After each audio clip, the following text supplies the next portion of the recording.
Alam ko, ayaw mo na ng sigarilyas, di ba? Nicole, gusto mo na mani. Mani. Okay, bakit mani ang gusto mo kaysa sigarilyas? Kasi masarap yung mani, lalo pag kinakain.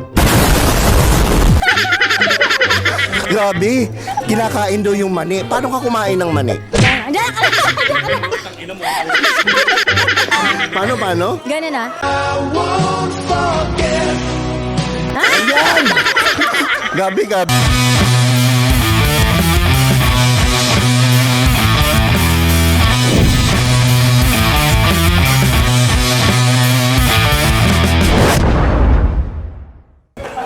So nandito tayo ngayon sa isang malupit na interview dito sa Concepcion Tarlac at sa That's My Lipstick edition ng interview ko. So kasama ko ngayon ang isa sa mga nanalo ng That's My Lipstick 2023.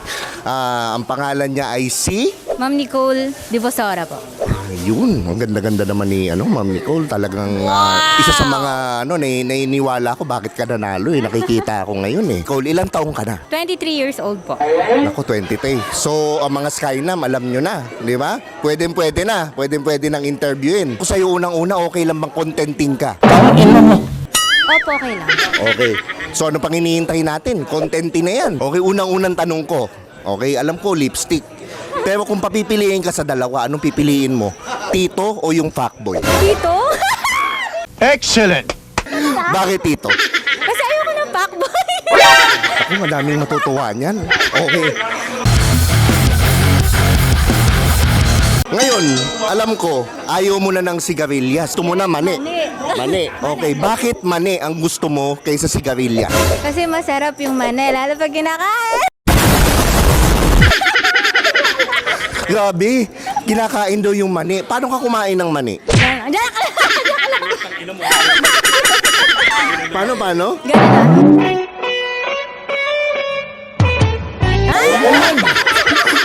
Gabi. Okay, gumaganda na to, umiinit-init na. Oh? Dapat talaga yung pagkain. Okay.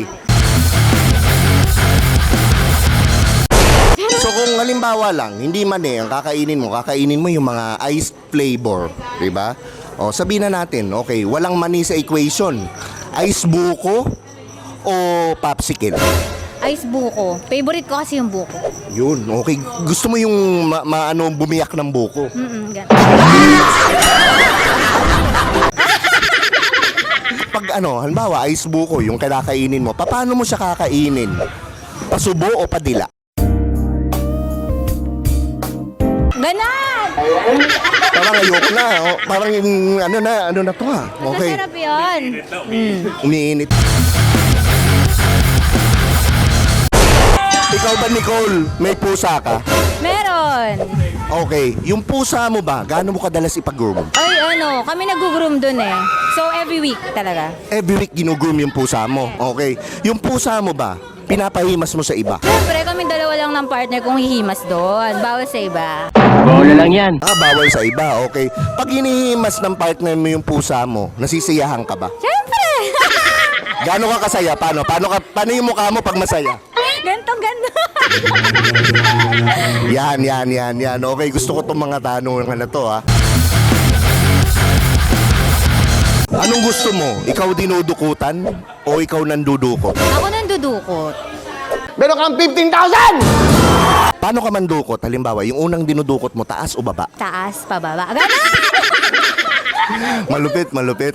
Okay. Kung shawarma ka, halimbawa, puputokan ka ng garlic sauce. Saan mo gusto putukan? Sa muka, sa dibdib, o sa likod? Sa dibdib. Ang sarap! Sa dibdib? Paano yun? Bakit sa dibdib? Kasi masarap pag pababa. Ibang klase to. Totoo yun. Kapag bagong taon, saan ka nagpapaputok? Sa loob o sa labas ng garahe? Sa loob. Oh my God! Sa loob ng garahe yung putok?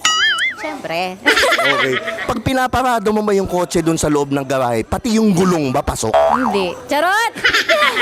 So kalahati lang ng kotse, hindi nakakapasok ng gate yung gulong. Ko agad. Charot! Kailangan pala to may stopper.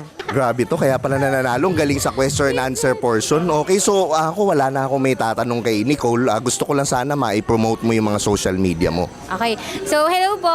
Sa Twitter account ko po, Nicole Ann Divosora. Ganun din po sa Facebook ko. So, yun. Follow nyo ako, guys! So nga pala guys, huwag niyong kakalimutan ang paborito niyong Tio. Ako nga pala si Tio Bray at lagi niyong tatandaan. Kapag ikay gupit, Kay Tito ka lumapit! yan!